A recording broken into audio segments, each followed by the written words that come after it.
Greetings of the day to all. I welcome you all to this edition of Good Food Recipes for Business Growth. Myself, Arihant Kothari of NASCOM 10,000 Startups, on behalf of NASCOM, Department of Information Technology, Government of West Bengal, and IIHM, takes pleasure in inviting you for this session that will have examples, fireside chats, and inspiring stories on how food can be leveraged in business.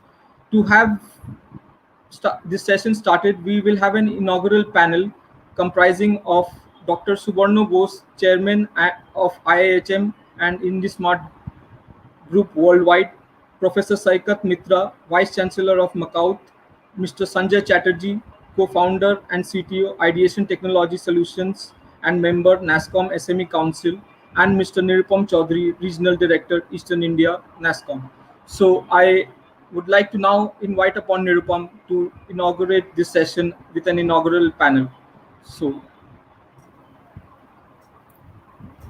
Thank you so much, Arihant. It is absolutely a pleasure, and good that you quickly mentioned name of some of our other panelists in the inaugural one.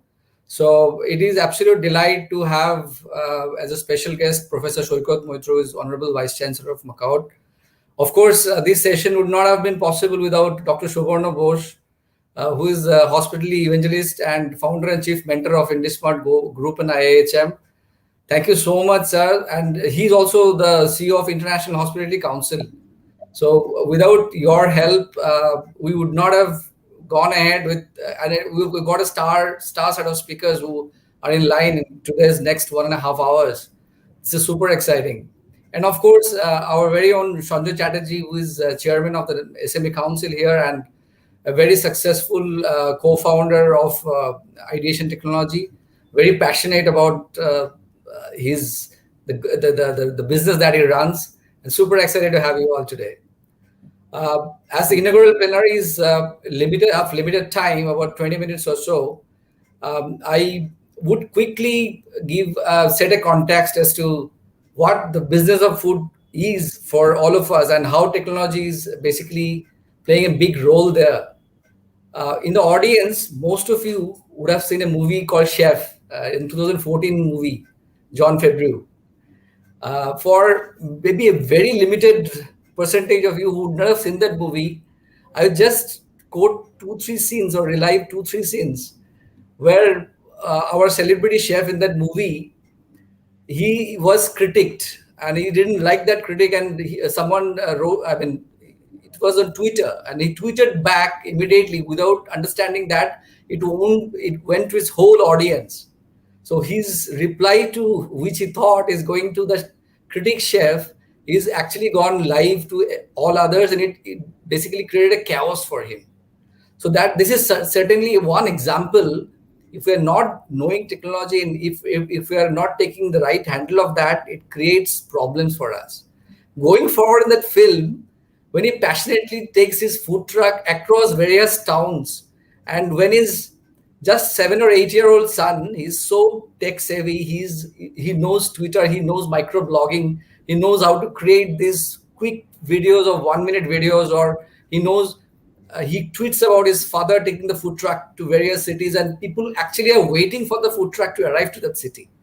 He's taking audience feedback, he's taking feedback about food, and he's posting that. That created a huge liking for that overall movement of that food truck to different cities. This shows how amazingly even a kid, if he is proficient enough, can use technology to spread the right messages and create wonderful success. Just quoted these few scenes to let you know how technology is actually impacting each sector, and food is no exception.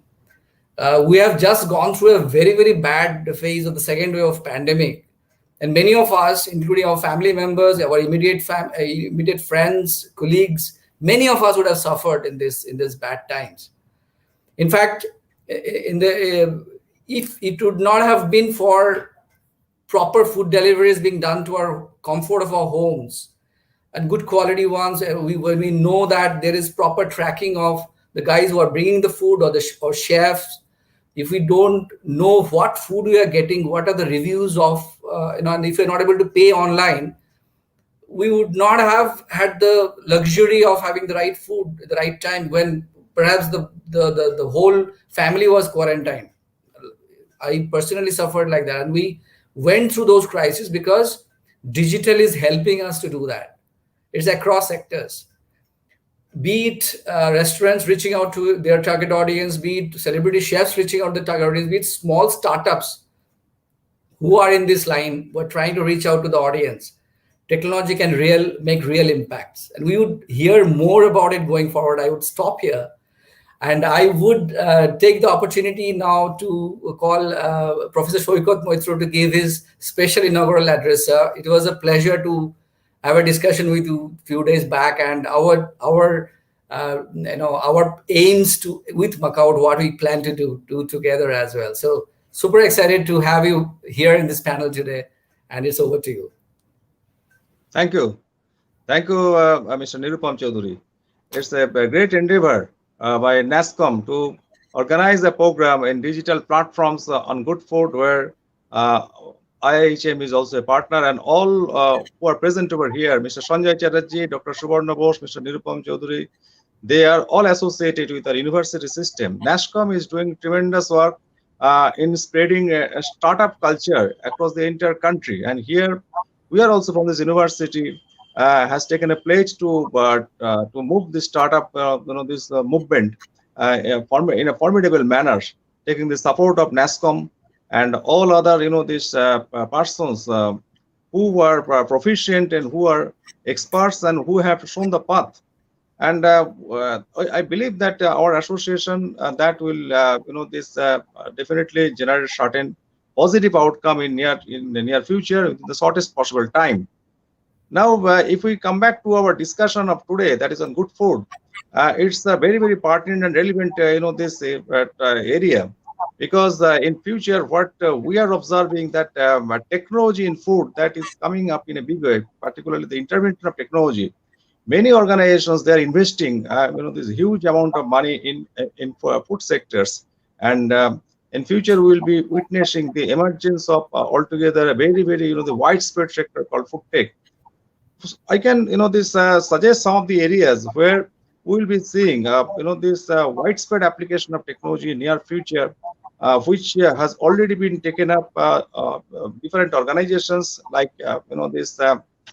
Bill Gates, he has a few years before preached an idea, the concept of meatless meat, particularly, which is very, very relevant in the considering the environmental impact on for animal slaughtering, and for this in European and other US and other countries, people have observed that prolonged consumption of meat that creates health problems, particularly related to colons and others.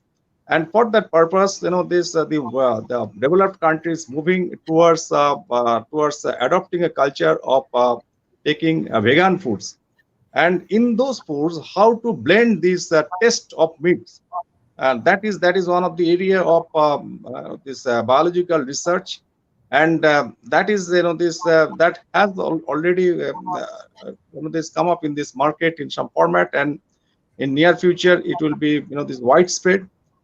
Particularly, what we are observing in this generation, this the culture of taking this junk food, which is creating health hazards and related to obesities and all these associated problems that is known to all of us. But this is another area of challenging area, which we will be observing in near future.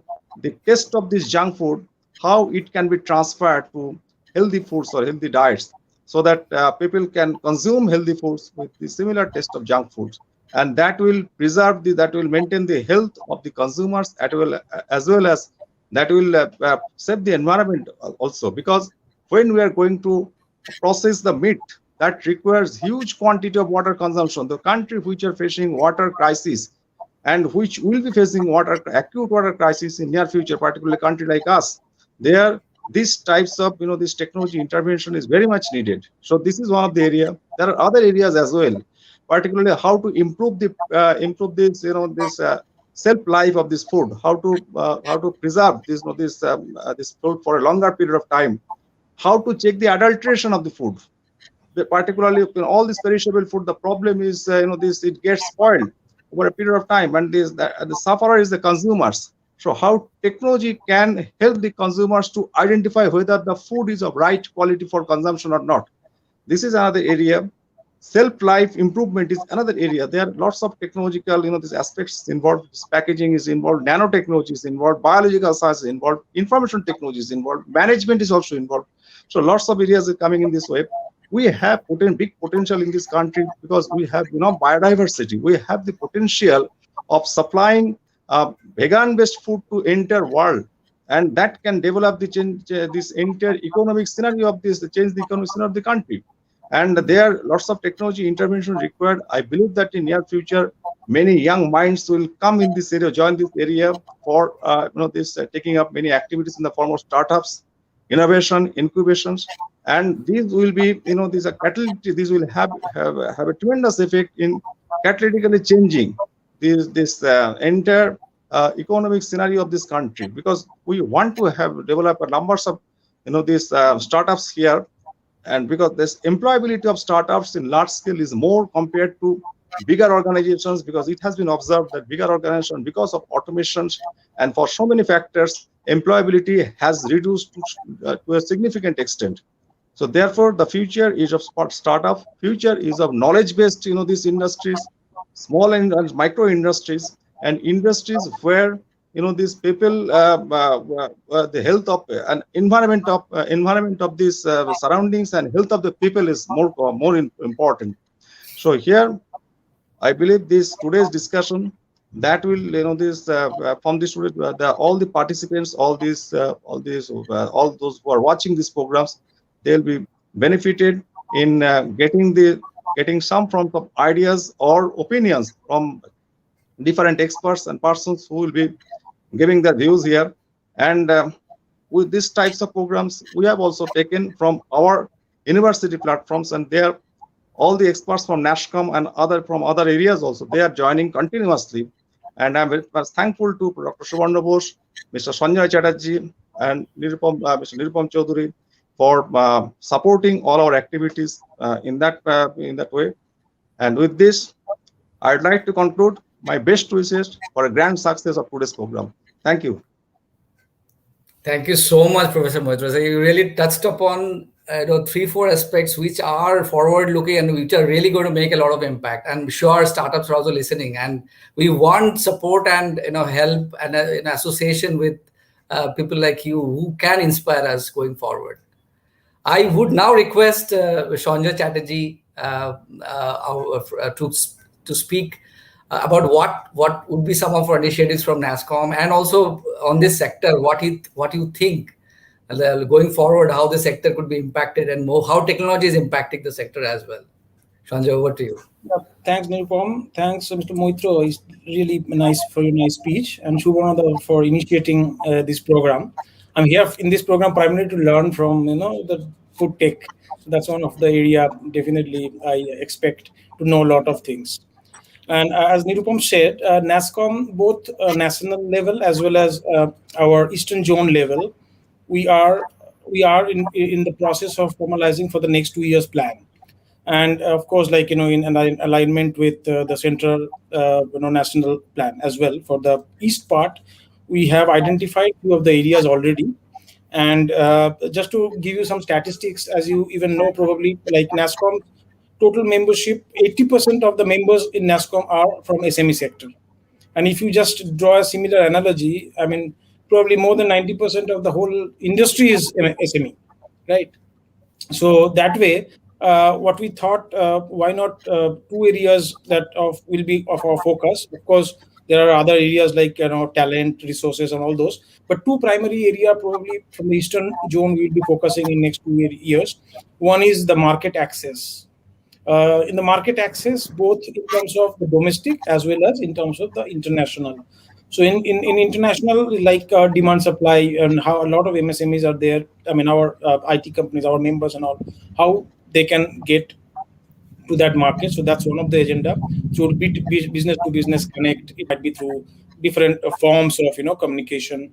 And another area which was untapped and still I think a lot of potential are there even to generate market within India from the SMEs. And again, their supply aggregation and demand aggregation will play a lot game. So can NASCOM do in, I mean, from NASCOM is one of our agenda is, if you can make some impact and this can be a sustainable development so that the normal SME companies, non-IT SMS companies can be benefited by the IT SME companies, and an ecosystem can be created by which both the parties, have, get benefited.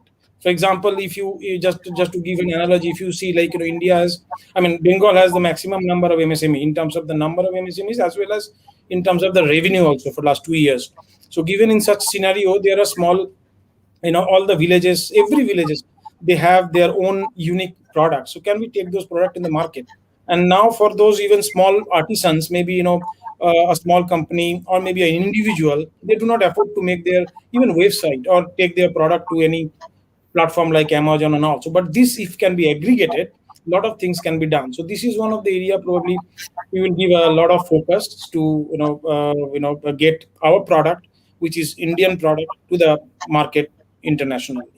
So that's the next is what in line with Mr. Moitra said, industry academia. So this we are continuing for long, of course, and we will go on continuing. And when we say industry academia, it's not only from a job perspective that is already there and that was there, that will remain. We will go on that, but there will be an additional focus will be on the entrepreneurial side. Now in NASCOM, a lot of startup comes, like 10,000 startups and everything. This ecosystem is there. Now, if you can tap this talent from the college itself, that makes another impact, right? So that is another ecosystem. Probably will be one of our focus in next couple of years. Yeah. So Nirupam and I mean, thank you for allowing this sort of programs and which will help us really to get going.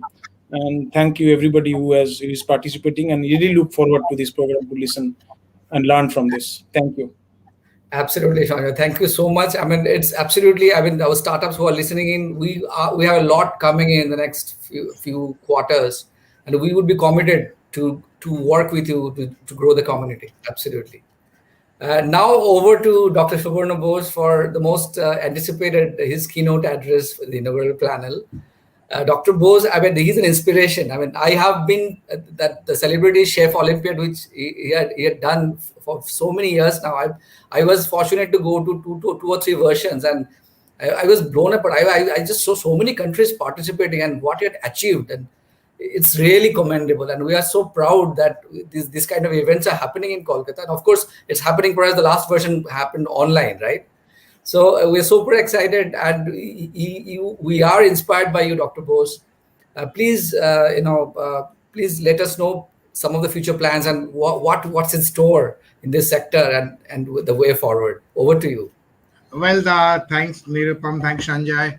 I think we had a very inspiring speech by Professor Moitro, and thanks NASCOM for organizing this, something which is very, very interesting. And you are right, we have got some amazing people speaking today, and as Sanjay said, so much to learn from each one of them, because each one of them are a champion in their own field. I'm especially looking forward to listen to my good friend Ankit Nagori, who had been an absolutely mercurial character in the startup ecosystem for the last 15 years or so, 10 years. So yeah, I mean, talking about food, obviously, I think Nirupam started with the story of the chef, and food is possibly the most spoken language in the world. I mean, nothing can substitute food, whether it's about the number of searches in Google or number of the people that see the YouTube videos. You find out the food is the number, because food is something that binds the world. It's something like, along with music, possibly, along with sports, I think food is one thing that binds all of us. And even during the pandemic, when everything went really bad for the hospitality industry because people were not traveling, I think food sale didn't really plummeted that much. In fact, it has actually done quite well. The F&B sales have gone up, and even in a place like Bengal, where the restaurants are closing at 8 p.m. now due to the government thing, but still it is quite full in most of the days. If you see, even today, I think 2 days back, I saw in the Park Street, there was still queue in front of the Pita Cat. which proves that people are still lining up to eat good food, right? Although they know they have to finish it. So the insatiable hunger of the human being to eat good food, hygienic food, and of course now with the technology taking over, are the food of the future.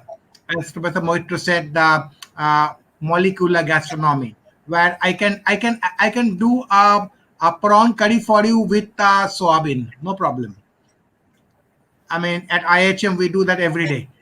In fact, I personally had a good fortune of meeting the father of molecular gastronomy, Chef Heston Blumenthal, who is one of the leading light.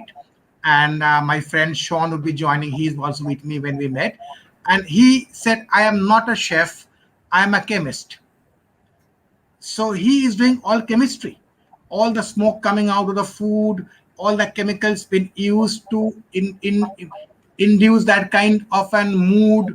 Everything is actually started from a very, very different level. Coming to technology, I think technology will take over the entire way we look at the food business. I think food tech will be going to be as big as fintech or edtech, because food would be one of the most important thing for everyday life, just like education. I think we have got hundreds of example, but a couple of example I saw possibly, but about 15 years back when they were pagers, if you remember. So in Dubai, in one of the Dubai mall, they were giving you pager for the token. So me and one of my friend went to eat in one of the restaurant, and it was of course big queue. So they give you a pager, and the pager will give you, so you can go and actually, instead of waiting in front of the restaurant, you can go and enjoy the mall. And when your turn comes, the pager will beep. I'm saying this 15 years back. So even that time, technology was supporting the food industry, so that people are, because when we go to eat food, we just don't go to eat the food. I mean, we want experience, the ambience, the music, the mood, the lighting, the way you have been served. Everything is important. Even the doorkeeper, everything is important. That's the experience that is important. Once PRS Oberoi, the doyen of Indian hospitality industry, was a Rajya Sabha MP, and one of the person asked, one of the other MP asked a question, that we have got Mr. Oberoi as an MP, but his restaurants are very expensive. I went to the Oberoi Mumbai, and they charge 40 rupees for me for a cup of tea at that time. So I think it is really too high in a poor country like India. So Mr. Oberoi has kind of stood up for responding, and he said, "Sir, you are right. The tea was actually 2 rupees, and because you drink it in the Oberoi, it was 38 rupees extra. So 38 rupees is the price you paid for having it at the Oberoi. Otherwise, you can go to a dhaba and get the same tea, better tea possibly, at rupees 2. So that is what the food industry is all about. I think now the tech has taken over. You can order from maybe a smartphone in your own table. You don't need to people come. I mean, I had this experience in London, in a very, very busy pub. You know what London pubs on weekends can be. It can be really bad. So they will give you an app, and we were sitting on the table, and we were having some wine. And every time we need a refill, we just wanted to get that app, and someone will come with a glass of wine to refill me, because it is very impossible to call a waiter or to get onto a counter every time to pay. So actually, we had a prepay, and they will come and refill you. So that was I'm saying again 5 years back. Today's technology, I think, has taken over many ages above those days. I think now you can actually see a pizza. You can actually tell the chef what exactly you want. You can say, okay, give me a ham, no chicken, or this masala I want, this sauce I want. And the chef in his own chef counter gets exactly what you want. It is customized. It is not a pizza that you can only customize by giving the salt, pepper, or the oregano or the herb. It's actually customized. I don't like ham, so don't give my ham, but my wife likes ham, so one pizza without ham, one pizza with ham. So you can customize with the help of technology and with your own mobile phone. Initially, there used to be a iPhone or iPad kind of thing on the table, which you can do. Now you don't need iPad also. You can just use your own phone. So, and also one of the restaurants in Mexico, they charge you $2,000 for one dining, just because they will take you to the mood. Of course, you have to book it a month before. So if you want to eat some food in Arctic environment, they will actually create the Arctic environment for you. Or if you want to eat in, let's say, in a desert in Sahara or desert in Middle East, will take you to that entire the concept, the mood lighting, the music, the ambience, everything will be transformed. You will be transformed to that place. You will not believe that you are sitting in Mexico. You are sitting in Arctic. Or and now that Richard Branson and Jeff Bezos went to moon, I think next time we can go do some moon culinary trips. People will go to moon to eat something you never know what it's going Super to cost. exciting. I think technology can really take it way than we can really even imagine what it is today. I think a lot of good speakers are today there to speak on, but it's really exciting. And I think I'd like to once again thank NASCOM for organizing this to Nirupam and Sanjay, and special thanks to our chief guest, Professor Moitro, who gave a rousing, inspirational opening address. So I am also looking forward to learn, as Sanjay said, from the speaker, and we look forward for an excellent next 1.5 hours. Thank you very much for having me. Thank you. Thank you, Dr. Bose. It's always an inspiration listening to you. And really looking forward to the next 1 hour, and so much of exciting things coming up. So audience, stay tuned. From us, we're all there, and happy listening, happy viewing. Okay, over to Arihant. Yeah, Bye. thank you, Nirupam, and setting this good tone and context. Thank you, Subarno sir. Thank you, Sanjoy, and thank you, VC sir. So we look forward to our next edition. Yeah. So, audience, we will now have with us Mr. Ankit Nagori, who's the founder at EatFit and 2 times awardee, 35 under 35 and 40 under 40 Fortune, and he's been advising sportsmen, and people, athletes on food. So, Ankit, over to you. Share some examples on how food can be used by one and all. So, over to you, Ankit. Thanks. Good afternoon, everyone. Thanks, Arihant. Thanks, Dr. Bose, for that great opening, keynote. As always, enjoyed listening to you. So, as Arihant mentioned, the food has been a great catalyst for not only sports people but anyone who wants to lead a very healthy life. Um, I run a company called EatFit, which is focused on healthy food, and we try and deliver food to everyone's houses through delivery network, cloud kitchen network. And the idea for EatFit came upon with the fact that everyone is looking to eat healthy when they're at work, when they're traveling, when they are not at home. Generally home food is deemed to be healthy, but if you're traveling, if you're on the road, if you're in your office, more often than not, you end up ordering stuff or end up eating stuff which you're not very happy with. So EatFit stands for something very healthy, but very homely, like a regular dal chawal roti, a regular Indian meal. And if you look at the Maslow's, hierarchy of needs, a person really, finds food at the bottommost of the pyramid. Everyone is looking to eat healthy. Everyone is looking to, stay fit, stay healthy. Food is a great mood enhancer. Food is something, which is a great talking point on social engagements. It's a great conversation starter. But most importantly, food is something which can bring people together. And a lot of companies in the last few years have done this really well. With companies like Google, they are known to offer extremely good food in their office. They have almost like almost an endless buffet which they lay out for their employees. And Microsoft and many companies, even all the great startups in the country, IT companies in the country, changed the model of how employees were given the food.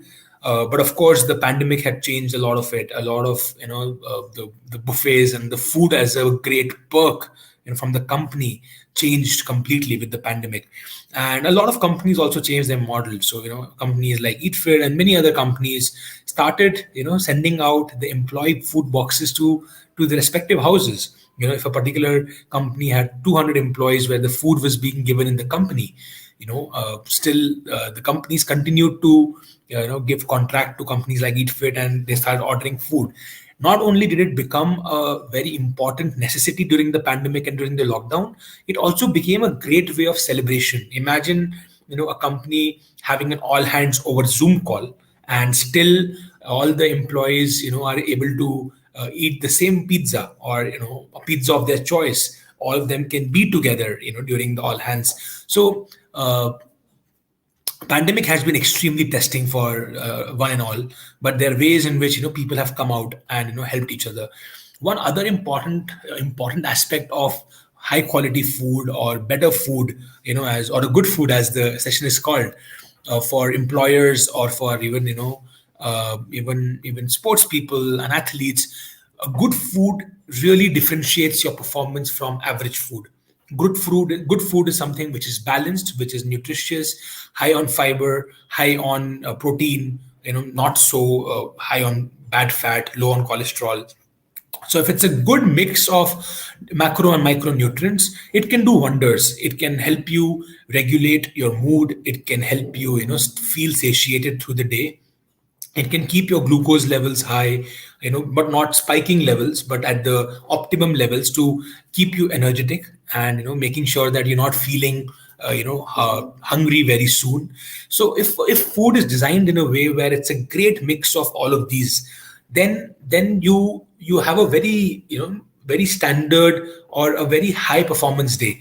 But if your food is not good enough, suddenly you will have a sugar rush, or there's a spike of glucose in your blood. Then you generally feel very energetic, but then it also goes down very quickly. So if you eat a high fiber food, or if you eat something which is very balanced, then it makes you feel satiated through the day, and also those spikes are not there. So what are some characteristics of some good food? Characteristics of good food is no chemicals. Food should not have any chemicals. It is like humans are rewarded with great set of food, whether it is vegetables, fruits, seafood, dairy, poultry. We have come a long way in many decades, years, centuries, and we've been able to curate very good food. But while we did this, we also added chemicals. We got a lot of fast food. So one very good way of eating good food is to think about what our grandparents were eating 50 years back, and try and stick to that. And that's what a lot of companies have done this, where when they are ordering food for their employees, or when they are designing the menu for their employees, they are able to keep the menu very simple. While it is a wide menu, but brown rice instead of white rice. Brown rice because it has low glycemic, it has a higher glycemic index. It is it is better for digestion. It is better for your energy levels. So the overall approach should be to keep high fiber food. What are the other characteristics? Something which are less sugar or less refined sugar. I think that's very important. Less refined sugar, again, it does not spike your glucose levels or sugar levels in your blood. And it's it's a very common knowledge now. It's very commonly known that refined sugar is very addictive, and if you have a very high sugar diet, you feel like having it all the time, and it just hooks you on. So try and avoid refined sugar. There are ways of avoiding that. You can use jaggery, and you can use honey. There are examples, but the best way to have a sweet dish is to have a fruit. Fruit is very, very interesting. So a lot of companies are now moving to Arun, I think your point is very valid. Rujuta talks about white rice, and she's a very strong proponent of white rice. But if you're mixing it enough with dal and vegetables, it's good. But a lot of people, when they're eating rice, they don't eat a lot of vegetables. Dal chawal is generally like the combination. But if you're able to add a lot of leafy vegetables, or a lot of fibrous food, then you need not, need brown rice. But that's very important. Yeah, I think that's a lot of companies are now for their 4 p.m. snack. This is all pre-pandemic, and it will come back very soon, I'm very sure. For their 4 p.m. snack, are moving away from fried food like samosa, kachori, which is a very common thing earlier, to moving to fruit based thing, that a small fruit bowl, or just apples and bananas, stuff like that. The other interesting thing is, a lot of sugar is consumed when you're having tea and coffee through the day. So a lot of companies actually have now moved to having green tea as an option on their beverage desk. And during the lockdown also, I've noticed a lot of my colleagues, etc., while they're working from home as well, they keep sipping on green tea as opposed to tea. I love my tea, and I love my tea, in a dairy and sweetener and tea. But if you keep having that through the day, it is not good. So you can mix it up with a green tea or a black coffee once in a while. So that's what other companies are doing. And the last thing, which is very important from a food point of view, is in general highly fried food, or something which is done with in a very high trans fat manner. So when you use a bad source of fat, something which is not a very good source of fat, whether it is if it's not a refined oil, or it's not something like that, or it's something like a vanaspati as an example, then it's really bad for you. So if you source your food from some low quality providers, very often they might be using low quality fat.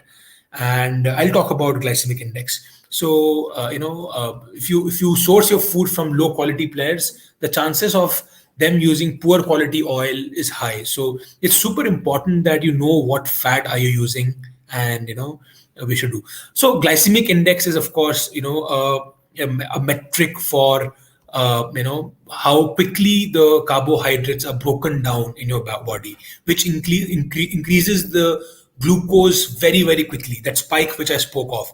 So high GI foods are not good, glycemic index foods. So best examples of high glycemic index foods would be white bread. Of whole wheat bread has become so popular, but imagine the bread which we all ate 15 years back. In fact, all the breads which are available 15, 17 years back was only white bread. It is extremely high in glycemic index.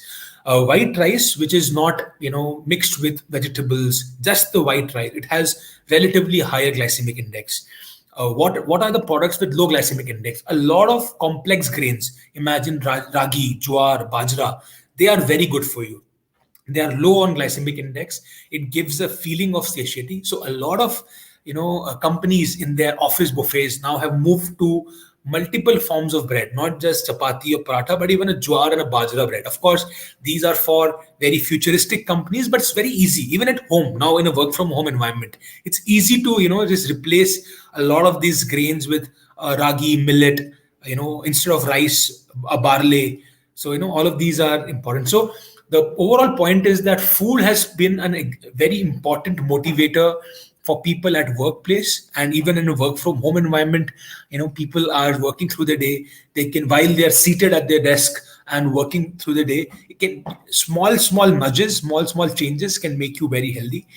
And companies have identified that. They've changed the way the food happens. But most interestingly, even in the lockdown, for all their company events, for a lot of activities, people have found a way to send food through a lot of cloud kitchen providers, through a lot of providers, and celebrate together. So like in the pre-pandemic world, how the world has continued to be the world has always enjoyed eating good food. Like Dr. Bose said, it's a very, very important aspect of humanity. Like how education and like how finance is, a very important aspect of human life. Food is too. And I also believe that food tech will be a large industry, and good quality food will be an important aspect of food tech and workplaces. So I'm just, these are my thoughts. Would be happy to take any questions. Thank you. We have two questions. So the first one being, how many times should one eat in a day? It's a very subjective question. It depends on different people. There are a lot of proponents of intermittent fasting now. A lot of people say that while you eat 3 times or 4 times a day, sometimes limiting the window in which you eat, it's very very important. So while you can keep eating 4 times a day or 3 times a day, but it should not be over a 12-hour window or a 14-hour window. The best way to do it is to limit your food in a 9-hour window. So you have a 10 a.m. breakfast and a 7 p.m. dinner, and then give your gut a rest from 7 p.m. to 10 a.m. This way, you're able to like really, it's a very very good habit. So uh, there are two schools of thought: eating frequent small meals, which is 4 times a day small meals, good. Sometimes it's also 3 meals, but eating at least 2-3 hours before you sleep is super important. Yeah. How is food strategically helping business? Any examples you want to share? I remember you told this in your conversation about Microsoft, Google using these things. Any good examples that other industries can use food? I think startups across the country, across the world, have done this well. So startups typically end up hiring very young folks, very energetic folks, and what happens is, because you're in mid 20s, late 20s, early 30s, a lot of time the food habits are not good, and because of these jobs being sedentary, a lot of early 30s or mid 30s, IT industry, sedentary jobs, knowledge workers, they are now dealing with non-communicable diseases like hypertension, thyroid, obesity, etc.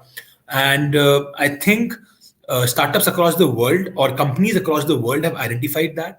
And if you are able to provide good food, or even if trying to provide a culture, and it's not about providing good food, if the culture in the companies to not have cookies, and have nuts as an example, on the beverage desk, then overall mindset becomes healthier. So strategy is, if you want more productive employees, more motivated employees, they should be fit, and fitness comes from good food. And there was one other question, Ankit, on warm water after food. Does it help, or what are your views? There is no, it's in Indian science. It's said that it's good to have warm water in general for better immunity. It's said it's good to have hot water. But if you really want to make your, if you really want to pick up a good habit, make a big bottle of warm green tea. You may just put one tea bag, but a large 1 liter kettle, and keep sipping through it through the day. I think that's a better thing, but I think that's for sure is a proven science. Yeah. So thank you, Ankit. This was extremely insightful, and we look forward to having you again with us in some other form. So thank you, Absolutely. Ankit. So Thank you. Thank you thanks. so much. Thanks. So, with this, we come to our next session on technology meets food, a fireside chat between Mr. Nilesh Shah, who is an entrepreneur, retail and restaurant consultant, sales coach, and director marketing Grants Lab, and Mr. Sean Kenworthy, who's a chef, restaurateur, consultant, and food and travel writer. So, over to you, Sean, to take this. Thank you, thank you. So Nilesh, obviously this is going to be an interesting session, I think, and in a lot of interesting chatter for a lot of people. I think. Obviously, tech to a certain extent is, well, high-end tech is something that's relatively kind of like unknown to me. I'm still very much a craftsman, really. I think when it actually boils down to it. But I think if you can tell us a little bit about Rants Lab, I think we can start there. Hi Sean and hi Aryant. Hope you all are watching, are keeping well and good. Renslab is a 25 years young startup, I would say. We just completed our 25 years in June last month.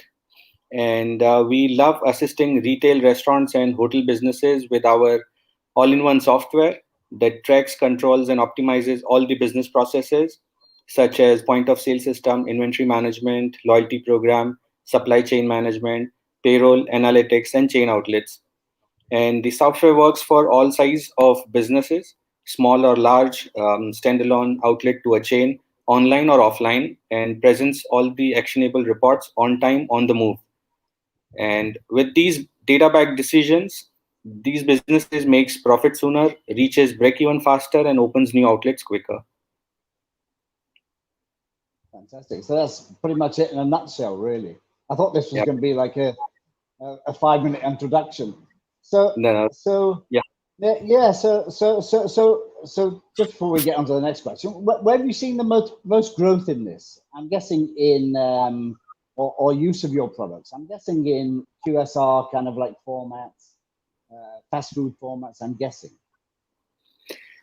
See, there has been, I mean, if I talk about the, so previously it was like fine dine restaurants where you go to with your family or go out with your friends to a restaurant or something. But these concepts have changed over the years, and more of pickup, home food, going out, clubbing, disco, nightclubs. So there are various formats added now, food courts with multiple brands in it. So food has become, kind of destination. So it's just not about going out and fulfilling your hunger. It's more about experience. It's more about enjoying the time with your family, your friends. That's how that it is. And with rising needs and demands, there are more of QSRs. Of course, fine dining is doing good. There are food courts, and then there are different models of food businesses wherein food trucks are there, canteens are there, offices, including ours. We do canteen for our own employees and teams. So this is how, I mean, we are seeing this shift and trends in the market. Okay, so obviously you have this quarter century incredible company that's quarter century year old. Yes. And obviously you've been in that tech segment for that much time, but Yep. obviously the segment's changed drastically and it's constantly changing. So what are the main changes that you've found in the last 25 years as a company working in that tech sector? We have seen and made technology change colors and sizes. With colors, I would say from black and white world of DOS and Linux to colorful world of Windows, iOS, and Android. And with size, I would say from a 15-inch desktop to a 5-inch mobile screen. This is the journey we all have traveled. And in days to come, technology has come a long way. If you ask my personal opinion, more than technology, it is the adaptation which has brought a paradigm shift into whole of it. Now consumers are becoming more demanding, and therefore merchants have to keep evolving so that they can offer a unique proposition to their consumers. As Rans Lab, we are pioneering in bringing the world-class technology to our customers' doorstep. Now, if you talk about this last 1 year or 15 months, some of the innovations that we have done in terms of food tech, in terms of technology, is data-driven dining using artificial intelligence. Because this is a human intense industry and people are dependent on people, be it captains, wait staff, serving staff. So this technology needs to be more smarter. That's where this data-driven dining using artificial intelligence come into play. Then we've got something called enhanced customer experience using machine learning. So software itself keeps the track of what your customers are eating, and it's more like a social selling that helps your captain do more of sales, upsells, and cross sale. Then managing your product information and data using quantum computing, and getting better insights and measuring business KPIs using business intelligence reporting. So these are some of the big data thing which has been working very good for a couple of large brands we are catering worldwide, and they've been really happy using these kind of technology, which helps them grow faster. Interesting. So obviously, I mean, the industry is going to constantly keep changing, and obviously it's going to be more and more tech driven as we move on. Obviously, I have so many people that come to me wanting to open a restaurant, not really ever knowing or thinking about the loopholes. It's a really tough industry to run, and if from A to Z everything isn't in place and you have really good hold of your, not just your team, but hold of the back end, like you say, the customers are much more demanding these days. I mean, it's becoming more and more challenging. So from your point of view, what are some of the unheard kind of like challenges, let's say, for the industry that very much unique to only our industry? All right. So instead of putting it as a challenges, I would like to put it as a constructive input so that restaurants can make a note from this and start implementing it in their day-to-day businesses. Most of the business owners read the sales report. They don't analyze the sales data. Reading the sales report means I clocked my sales at 100,000 a day or 80,000 a day or 150,000 a day. But what is moving? What is not moving? What should I keep in my menu? What should I throw out of my menu? This will come only once you analyze your sales data. Of course, you have executive chef, you have team of people to work inside your kitchen. But as a owner of the business, you need to have the steering in your hand only instead of someone else driving your car. So when this comes, just not sales data, you also need to focus on the consumption data. If you're purchasing paneer or chicken X quantity a day, and if you're not following the consumption of it, you're definitely making a loss. Then losing out on several avenues of business. So business is just not about opening the restaurant door, having a 100-cover restaurant, guests coming in and going out. It's also about looking for the avenues for different revenues, whereby exploring the unexplored channels. There are Magic Pin, Winodine, Zomato, Swiggy. You can have your own branded website. You can have your brand app. You can have direct order. You can have direct delivery. So these are the avenues where people should focus, because with the way currently things are going, it is very difficult to just focus on only one way of revenue. You should have to have more than one ways of earning a revenue from your business. Then the biggest thing people talk about is the cost, but they just let go of the ways to control and manage the costs. The first thing first that comes is random food trials, ad hoc purchases. There's no supply cycles. Instead, use or stick to a planned budget no matter what. People do face shortage of working capital because they overspend and the revenues are not sufficient to take care of their expenses. They do not do control over the stores and purchases. That's why vendor does the over undercutting. You get your supply once, but you get billed twice and you pay twice, only because you don't have a control over your store and purchase. And there is only forward calculations that I will clock my sales at 100,000, I'll clock my sales at 200,000. What if your sales is only 50,000? Are you able to run your business or manage your expenses if your sales is 50,000 rupees? So these are some of the hard questions that businesses need to ask themselves, that whether or not in these prevailing times or in times to come, how are we going to sustain and survive? And probably that would give them their own answers. So I think that's a great answer, and I hope somebody's recording this, because I'd love some of the people that I work with to listen to you speak there, because I say this to people all the time, really. What's your inventory status? What's actually selling on this 150 item menu? I'm sure not much. So I think we're going to have to quickly move on, I think. Obviously, as a 25-year-old food tech company, what would be your advice to a food tech startup? See, I would say food tech startups are growing like mushroom tops these days. Every other guy is making one or the other app and coming to the marketplace. I consider all of them as fellow entrepreneurs sharing equal love and passion for food and technology. But some of the lessons which I learned hard way, I would like to share it so that can become milestones for their journey in this food tech scenario. The first thing is, instead of becoming a key player of your business, become a better coach. Don't wear multiple hats or juggle with them. Do things you are really good at and passionate about, because that's where your key strengths are. Hire people more innovative than you, mentor them, and allow them to take decisions. Second thing I would say is, come out of the laborer's mindset and get into an outcome driven mood. When I say labor driven mindset is, we just do hard work and mindless slogging. I work 14 hours, I work 16 hours, I work 18 hours. What's the point? What is the output after working for 16 hours? This is not that machine driven thing where you calculate that, okay, this machine is running for 12 hours, it will produce ABC. This is human working. So that's where you have to bring in performance driven culture.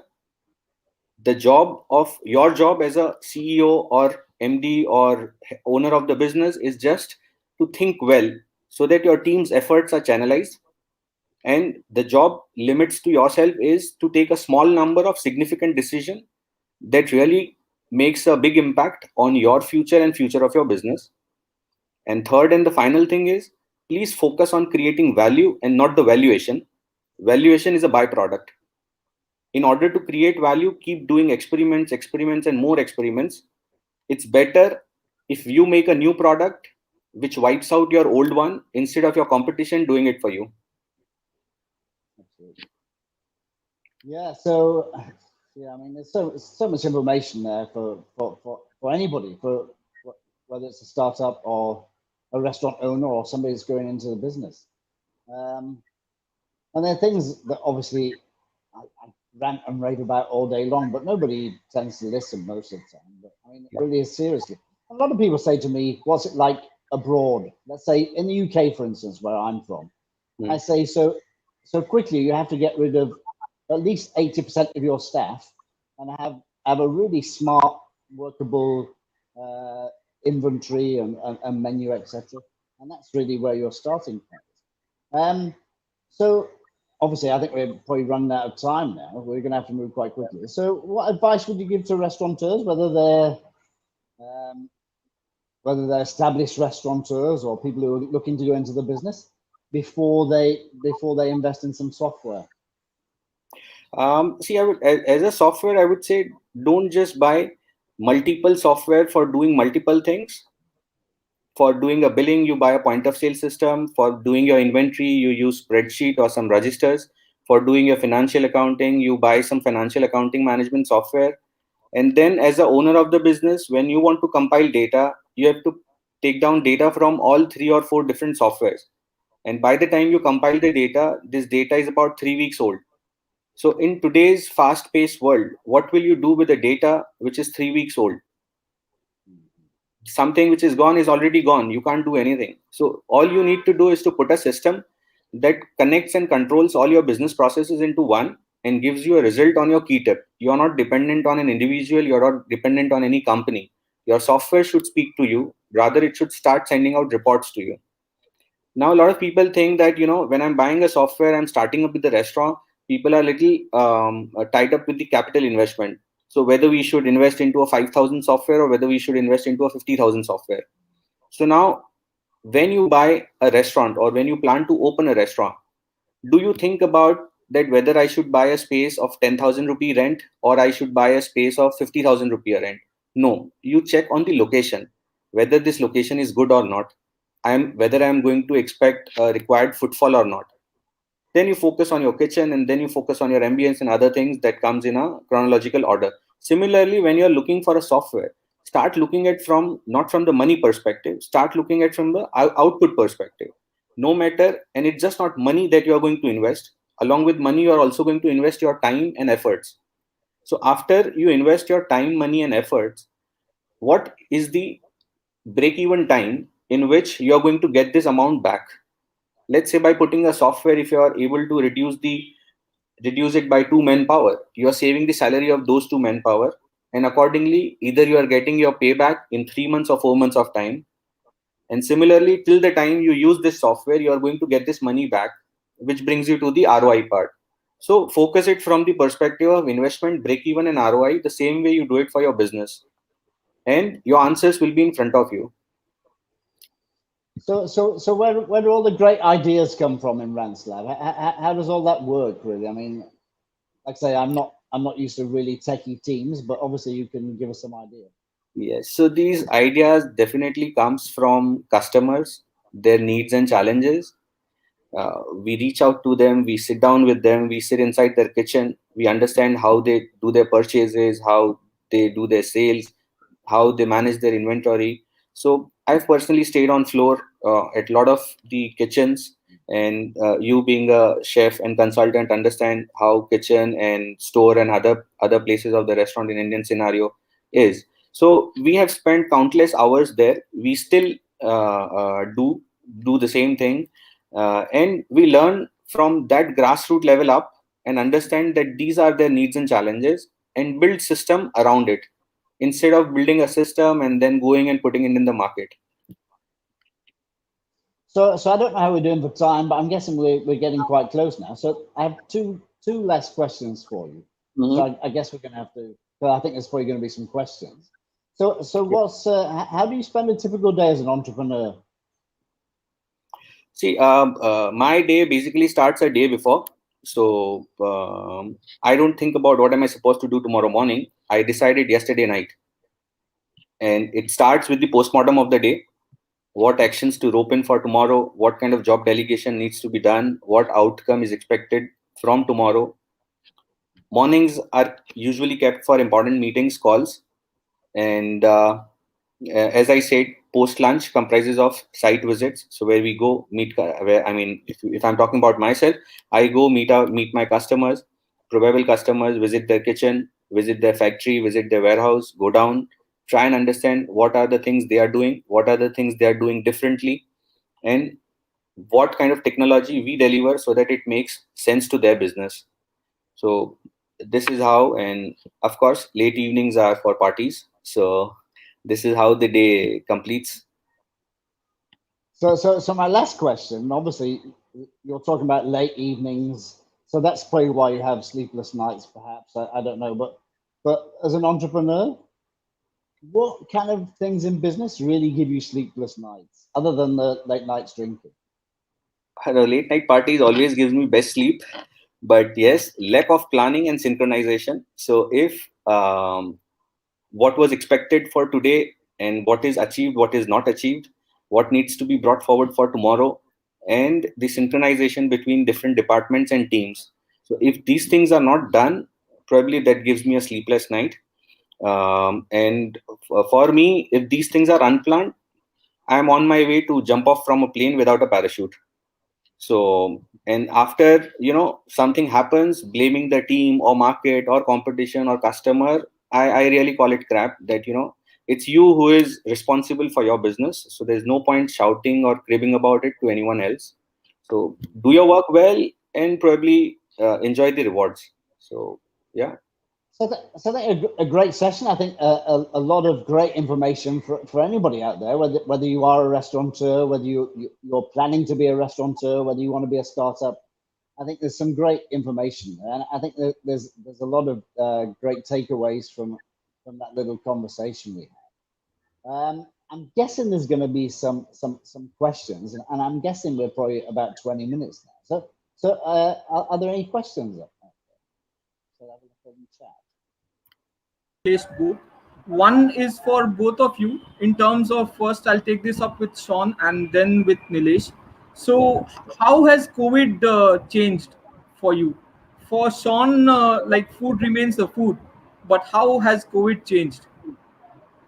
So obviously the industry's been affected incredibly badly, whether it be from the high end, from a 5-star hotel to the guy who's selling puchkas on the street. Really, I mean, the industry's changed a lot, but in many ways, I think from my point of view, obviously our industry is incredibly strong, and whatever's happened, it will build itself back up, and it'll be stronger than ever before. The business models might change quite drastically. And one good thing to come out of this, particularly as far as good food is concerned, is that all of a sudden chefs have had to think a lot more hygienically, which was always a bit of a gray area to a certain extent, and a lot of kitchens in India. There's a lot more emphasis on hygiene, cleanliness, etc., which is a brilliant start. And moving forward, it's a great start for the whole of India, I think. Food's going to be much cleaner, much fresher, probably, hopefully, and much more hygienic. So I think that's a great point. I think obviously QSRs, whatever, cloud kitchens, etc., are going to continue to go nuts, I think. And your traditional bricks and mortar restaurant will become less and less, sadly. But the industry is going to be there. It's going to boom, but it will have changed quite a lot. So Nilesh, the same question is for you. We have already seen people bunking home and going to restaurants whenever the COVID case is easing down. So how has it changed? Will you ever see the sales processes that you followed again, or will it be a new dimension altogether? See, these last 15 months have taught us only one thing: nothing is permanent. And change is part and parcel of every industry, including food and tech. So earlier, people used to go out in groups. Now the same chunk of people goes out into the group. Instead of using a paper menu, they just take out their mobile phone and scan a QR code kept on a tent on a table. Instead of a captain coming and taking down an order on a pen and paper, they now take orders on mobile phone. Instead of handing over those receipts inside the kitchen, which we call kitchen order ticket or KOT, they have installed kitchen display systems inside the kitchen where the order is popped up. Instead of making a payment via physical card or cash, a link will appear on a WhatsApp or an SMS. You click that link and make a digital payment. So instead of a physical delivery, now you have a contactless delivery. You have contactless orders and contactless payments. So it's the same thing, same people, but just the way they used to do things, those ways have changed. And this technology have come a long way, and it will continue to make its way in order to make the experiences better for the guests. So thanks, Nilesh. There's another question for you. How do you Yeah. close a B2B sales right from starting to closer? Any set steps, or any 4-5 guidelines you want to give? It's you first to learn about your prospect. So it's just not about selling your product. Product is what everyone sells. What sells is what you bring to the table. So when you talk of Renslab, what we bring to the table is we bring our 25 years of experience. We bring our experience of working in 40 countries. We bring our experience of working with 55,000 businesses over last 25 years is what we bring to the table. So when I say this, I mean the best practice is that the businesses similar to yours is operating across the globe, and we try and put it into your business so that you can make profit sooner, reach break even faster, and open new outlet quicker. So this is what we bring to the table. Now, second is understand your lead, the one who are you trying to sell. What is important is not what you are selling. What is important is what they want to buy. Are you aligning yourself to their buying cycle, or you are still busy pushing your product? Then you will continue to push your product, keep following up, and land with some problems or things like that. But if you align yourself to their buying cycle, probably you won't have to push hard. It will automatically get pulled. Yeah. So the next question is for Sean. How important is technology for you in your business or in your cooking? So like I say, I'm a craft cook, and I don't think that's ever going to really change too much. I can't really. Well, obviously, I've worked in quite high end kind of like kitchen situations in the past where you have cook hold, glass chillers, blah blah. I mean, that kind of technology is something that every chef is going to need moving forward. Obviously, we've always had POS systems. We've always had great systems that calculate the back end, the front end, as we were discussing earlier. Really, what's coming in, what's going out, is that making sense? So obviously, almost every restaurant has some sort of software that runs the whole space. I think the whole topic of this, where a lot of business owners need to really be thinking themselves, is, do I have 7 different types of software in my restaurant where I can really have one good thing that calculates incoming, outgoing, all my wastage, etc., blah blah. And I'm going back 25 years ago when we used to use things like Micros Fidelio, and it was like the most high-end range of stuff available in the market. Incredibly expensive back in those days. I guess it probably still is today. So that tech aspect is still obviously going to be there and moving forward for sure. You're going to have less and less staff in your restaurant. You're going to be a lot more dependent on your restaurant management software.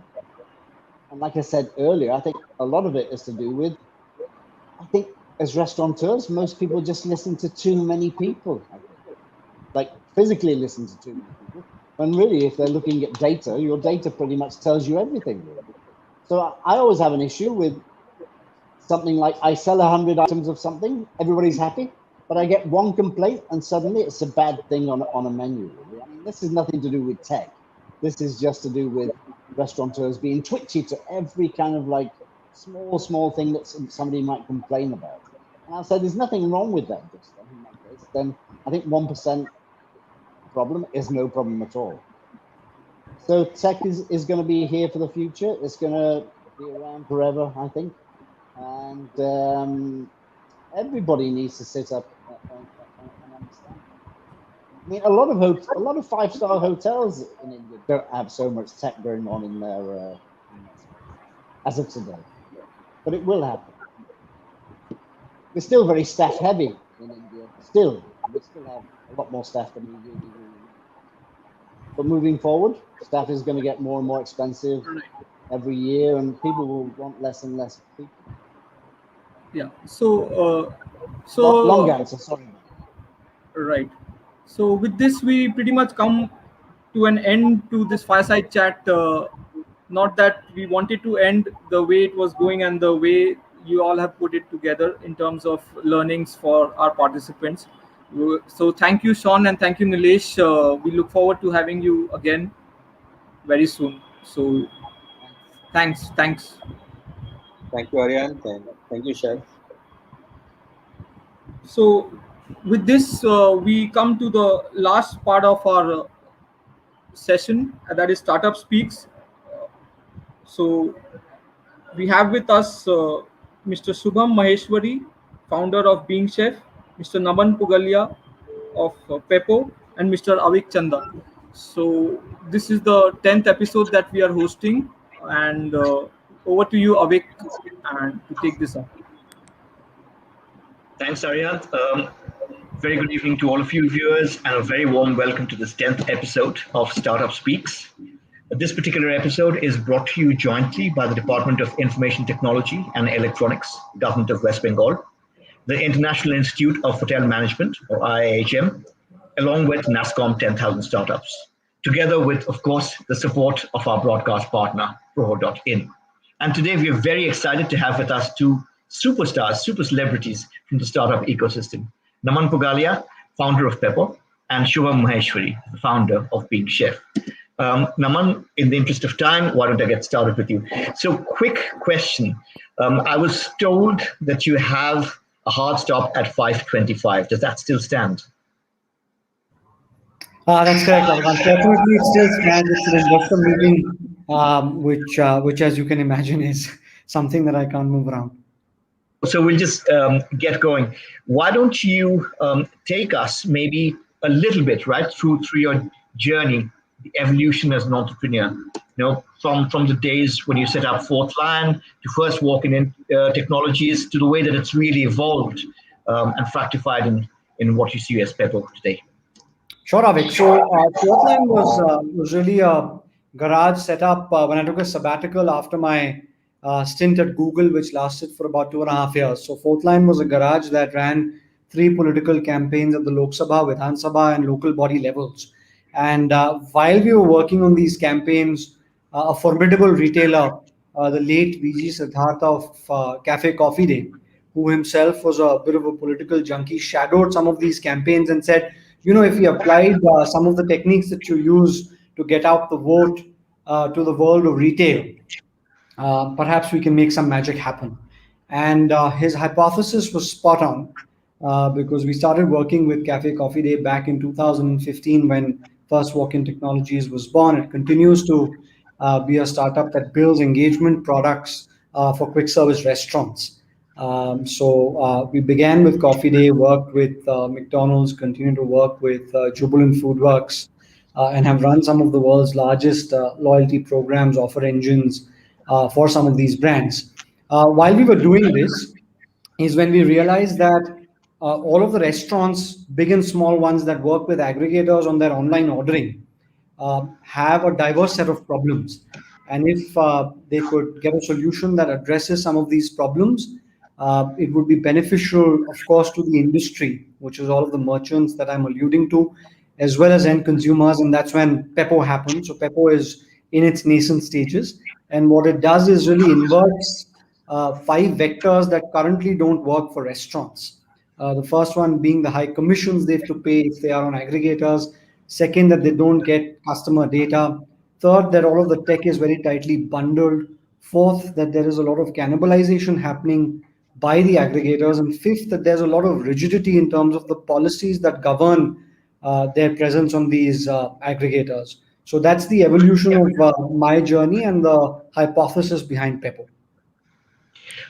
You mentioned in passing Google, and I wanted to delve a little bit more into that. What I'm trying to explore here is leveraging past experience or expertise. So be that your academic background or your grounding in economics and business, let's say at the LSE, or interning with JP Morgan, Morgan Stanley, or working with Google for about 2.5 years.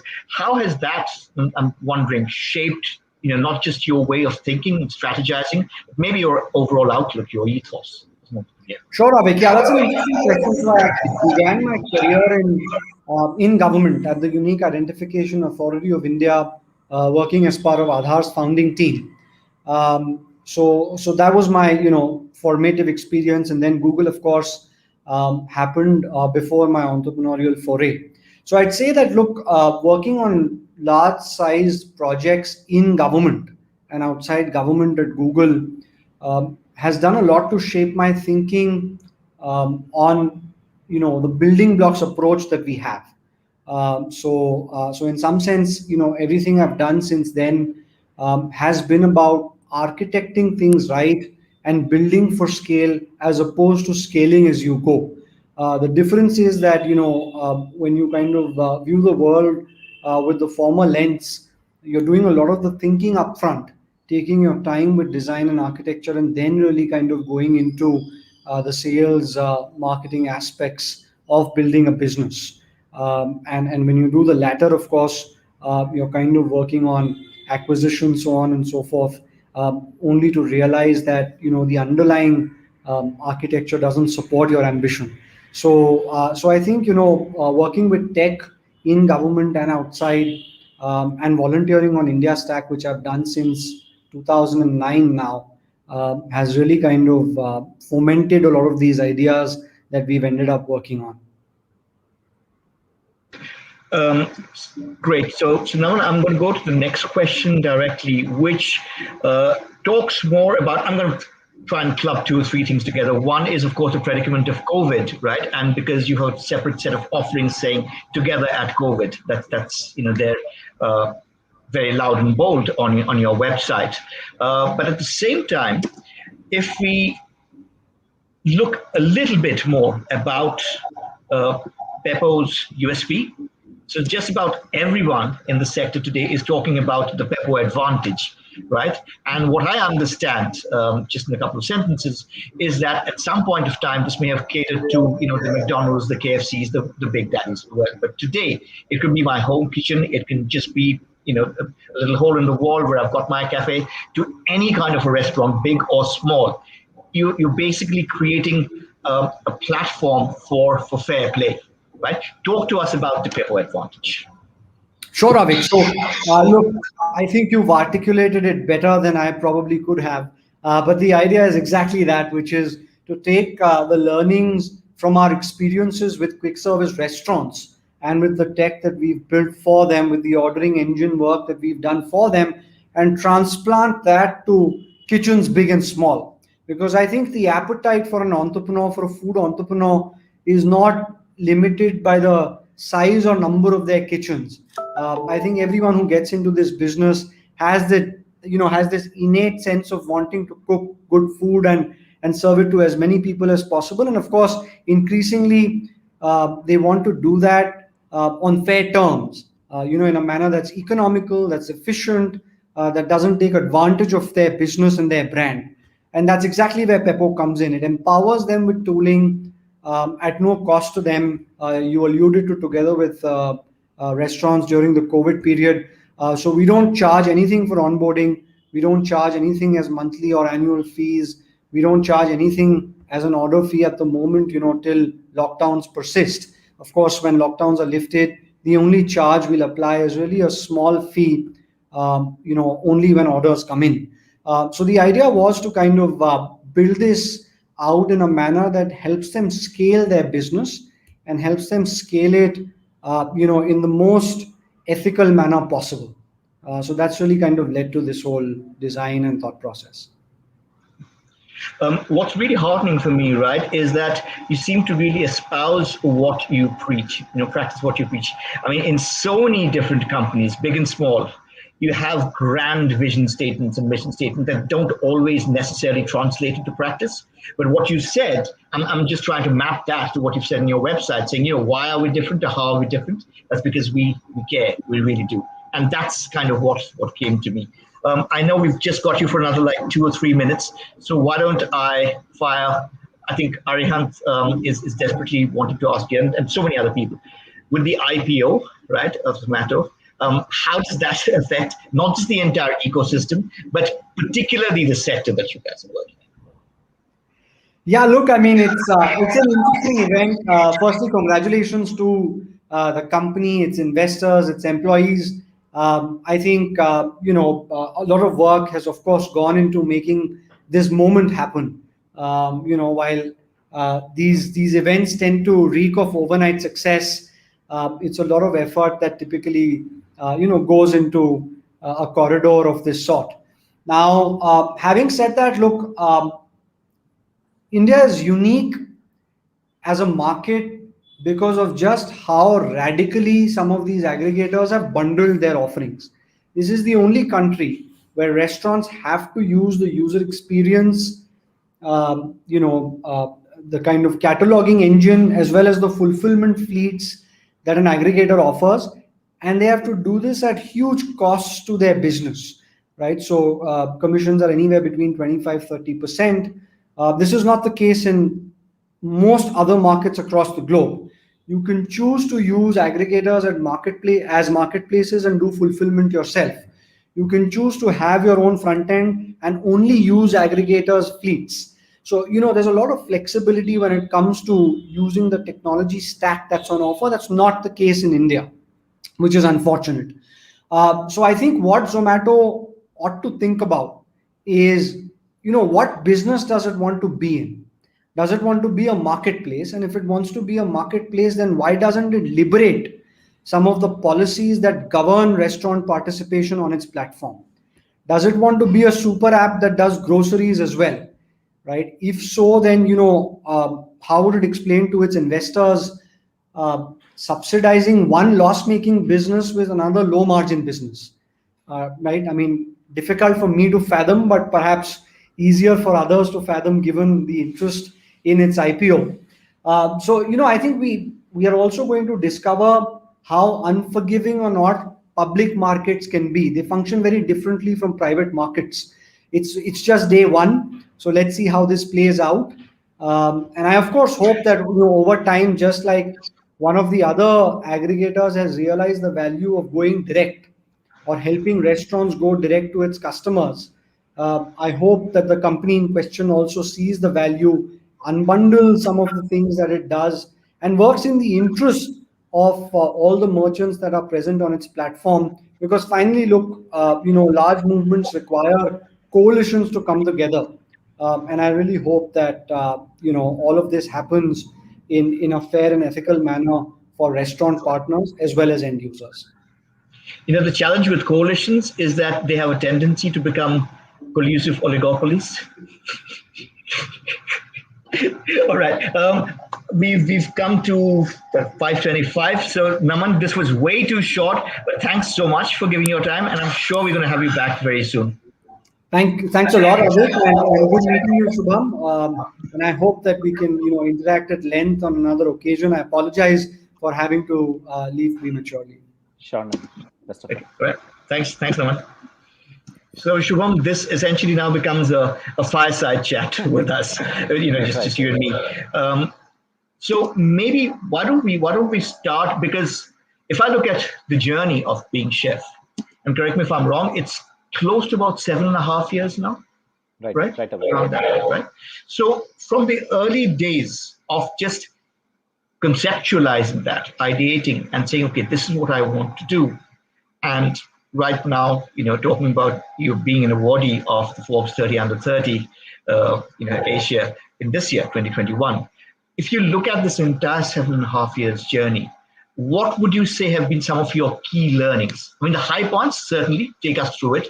But what I think would be very useful for many of the viewers who are either, belonging to the startup system or work in startups or are startup founders themselves, what have been some of the key learnings for you? Right, Avik. So, first of all, I'm from an engineering background, totally not from an F&B background. So, what I realize in this 7.5 year is that something can be challenge for you, and at the same time can be an opportunity for you, right? So, when we conceptualize this entire idea of creating a product through which anyone can cook within 5 minutes, and I clearly remember in 2013 I was working with a consulting firm just after my college, and I went to a couple of chefs, a couple of industry veterans, and discussed this idea, and they were like, this is not even practical, right? You are saying that even an 8-year-old kid can cook an exotic dish which our experienced chefs are cooking in within 5 minutes. So I was like, but I thought that it is logical, right? Because from an engineering background and mindset, you think that these are the certain steps through which you can create this product. And yeah, obviously no one was in favor of this product. Even my family, they were not very much supportive, but they realized that it's something that I really want to do, right? And they agreed to it. Okay, then go ahead with it. And then kind of creating that entire product after 3 levels of beta version, creating something which has demand in the market and not pushing out what we want to build, and creating something which has a pull and not the push, right? So that entire journey of creating that initial product was really, I would say, challenging. At the same time, it was really that created that foundation for us for this entire journey, because otherwise, if we would have not got that attached to creating a product, to creating the entire company, if there is no sense of belongingness, then you cannot face the turmoil, right? There was a lot of turmoil in the F&B industry, tiny all and all these startups coming up and shutting up their operations, from Food Panda, Uber Eats going out. So the entire industry was going through a lot of turmoil, right? And the only thing which can kind of pull you throughout the entire, I would say, the choppy sea or the choppy journey of the startup is when you have, first of all, sense of belonging, and second is that you believe in what you're working on. I mean, you should be happy every day working in it. And I think that was the only force which kind of kept us going. And we pivoted a lot. We started with a concept, then added multiple things as per the environmental condition, created something through which we can create a company which is scalable yet profitable. So this all came in the entire journey. But obviously there were a lot of challenges in the entire journey. There were a lot of highs and a lot of lows. But at the end of the day, I mean, it's about enjoying whatever you do every day. So yeah. How did you learn from the lows? Tell us about that, because the highs, everybody, once one is a huge success, right? A lot of people bring up this myth that it's a series of highs, right? And they draw a regression line. That's not what it is. There are highs and lows. So tell us a little bit about the lows and how you learn from them. Sure. So I would say I have a theory that someone who can sustain high for a longer time is someone I would say is successful, right? You can get momentary high, but sustaining that high is really difficult, right? Because it gets into your head, and then you kind of you loosen up yourself. And so startup is not something in which you can loosen up yourself, right? It is as like day zero still after 7.5 years. So it works in the same format. So I would say from highs also, it's really important, not to just, kind of go mad about it and then kind of, get into something in which you regret later on. But lows are something in which I would say, so I write these thoughts every day. And then today only I wrote a thought that, hurdles actually, passively upskill you. So when you're fighting a low and when you get out of it, that entire upskill that you have after that entire experience, it's amazing, and which kind of helps you in the entire journey moving forward. So we got lows in which we suffered because of all of this food ordering portals turmoil. We created kind of certain supply, but then it actually crashed when Uber Eats stopped their operations in India, and that Food Panda going out, Tiny all going out. So all of these things affected us, right, at the grassroots. But and also we were bootstrapped, so we didn't have too much of funds to, I would say, burn money, and kind of we wanted to be profitable and kind of create an operation through which we can create an example, which is a combination of profit, scale, and impact. So obviously it was not a rosy ride, but yeah, lows kind of held us in coming out of those challenges and becoming a better and better company in terms of operational. I think it's just 1% of what we want to achieve. We're still on a, it's too much to look forward to. Yeah. Great.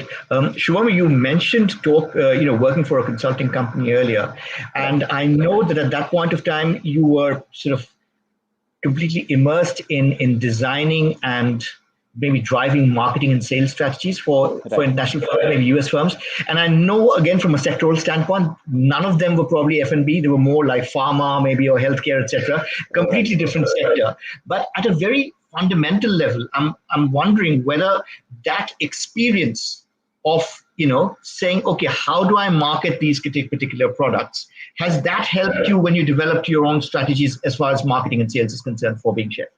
So I think it could have helped me, but it was a very short experience. It was just 8 months of experience.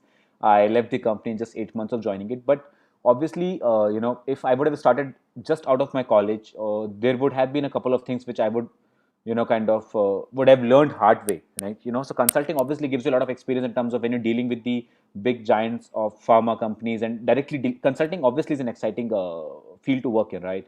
Because there are a lot of challenges every day coming up, and then you have to obviously, let's say you being a 23, 22-year-old, you are convincing a big giant pharma company that, okay, I'm kind of advising you on a sales and marketing strategy, and you have been doing business from past so many years and decades, and then they take your advices, right? So it's that entire experience gives you a lot of confidence, I would say, in general, and which is obviously something as a prerequisite for running any kind of a startup in which you think that, yeah, you can do it.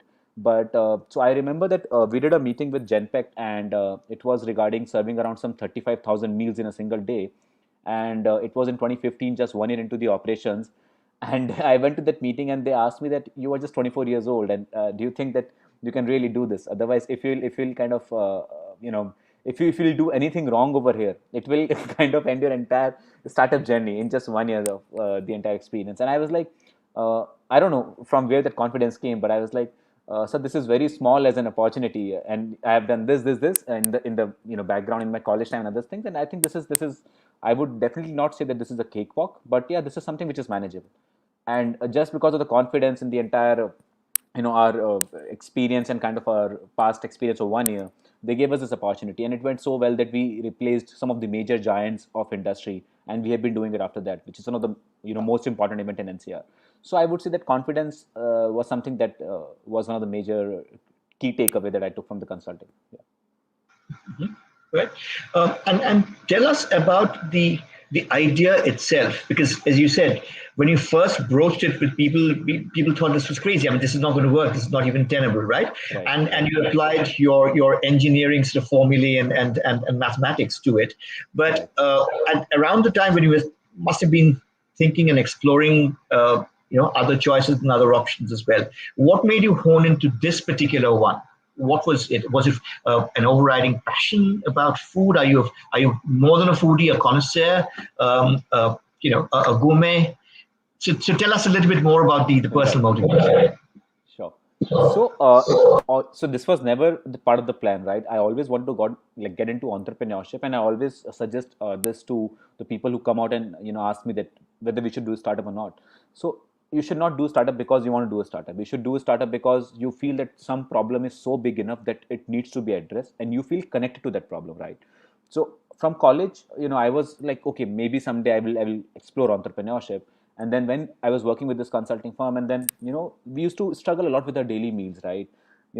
It's a good paying job, but obviously you have to depend on cooks, and finding a good cook is really kind of a big time hassle. Then managing that cook is also a big time hassle, because they will go on unplanned leaves. You have to bring all the ingredients and all of those things. And one fine day our cook went on an unplanned leave, and then we thought, okay, I mean, rocket science thodi na hai. Let's do it, right? I mean, we have done engineering, cracked consulting on day zero. Why can't we just cook, right? And we went to the kitchen for the first time, all of our flatmates, and we realized that in a YouTube video of some of the renowned chefs, it is a 5-minute task.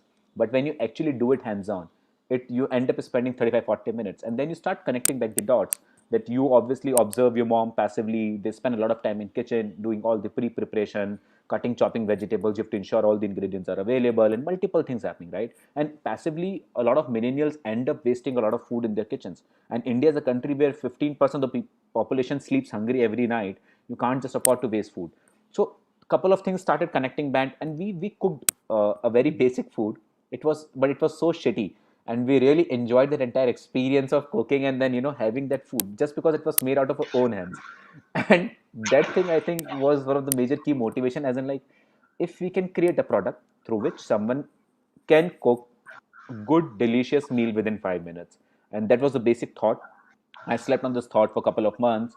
I started, did a couple of surveys, and talked to around 3-4 thousand people I knew in my network, right? And understood that is there a demand for the product? If there is a demand, what is ideally the way they want the product to be?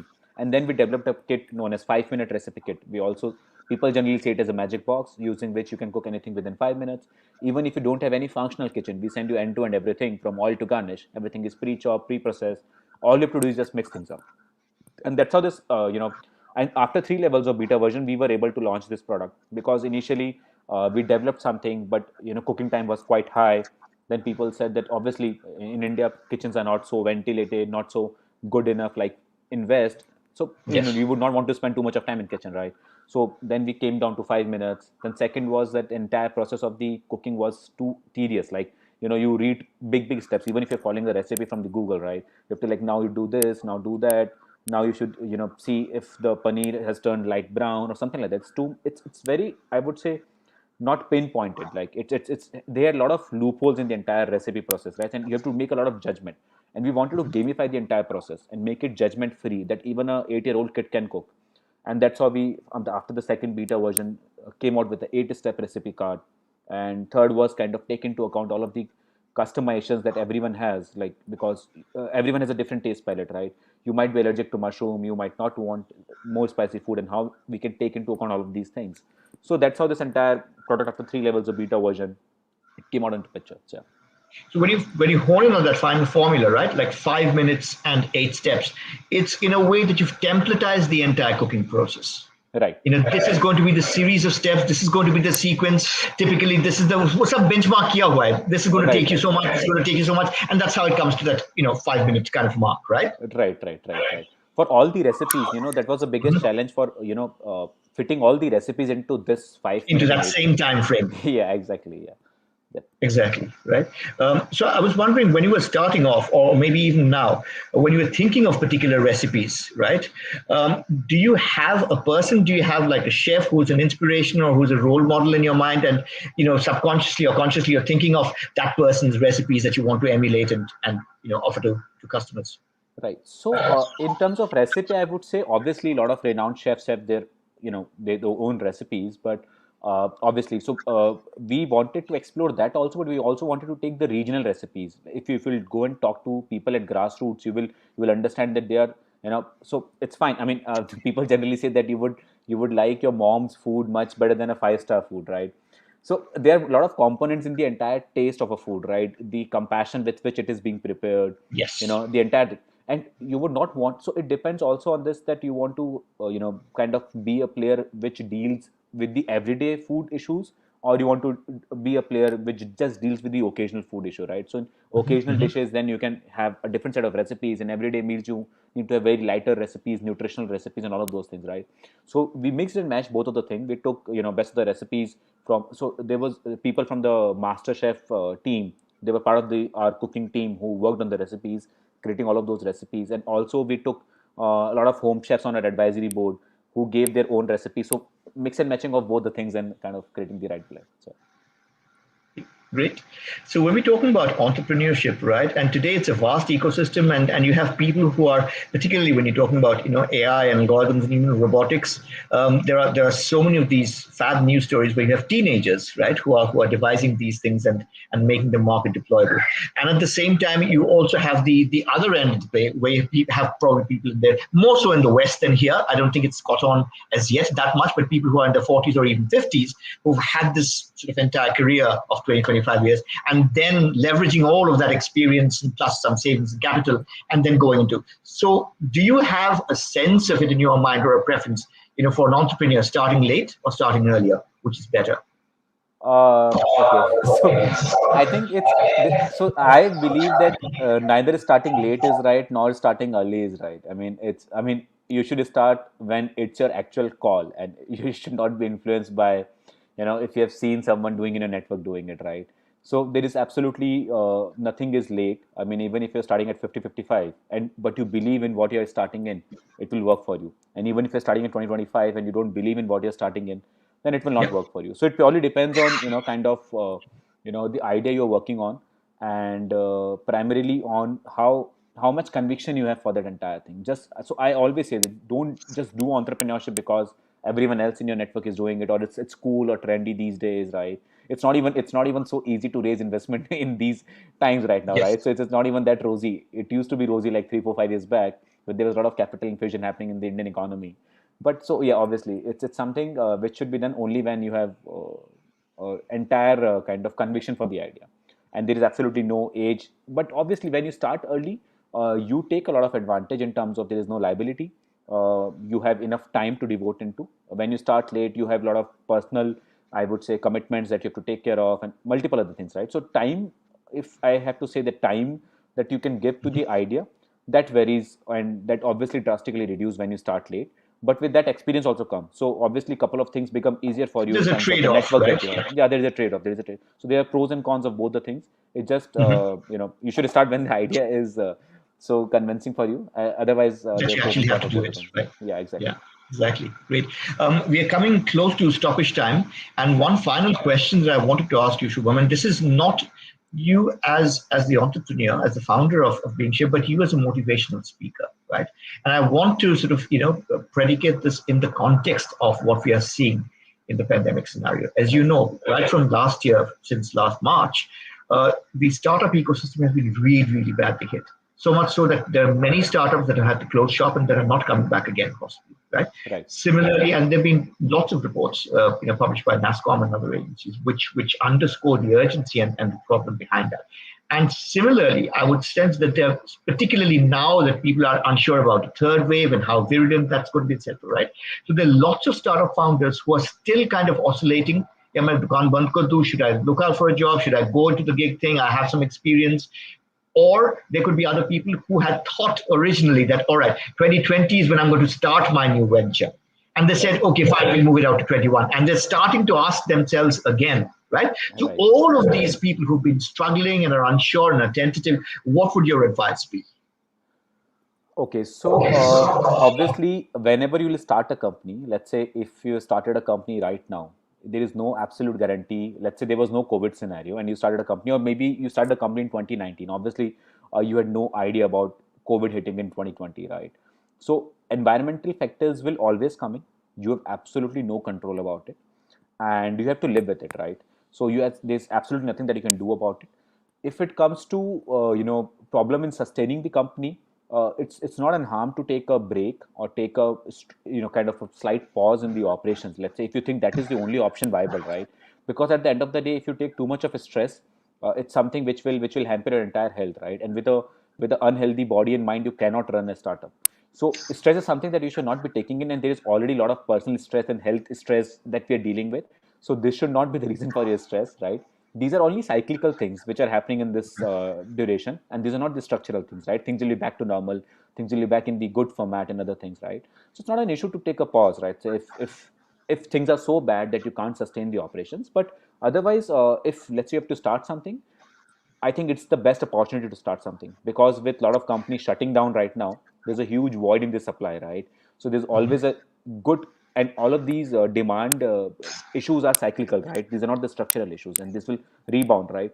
So this, when the supply is shutting down, then it's the best time to invest, or that's the best time to. So let's say if people say that food is right now the worst affected industry, the restaurants have no clarity in other stuff. If I would have been an investor, I would invest in a food company right now, because that company would rise much faster than in a normal scenario because of the entire competition which has gone away, right?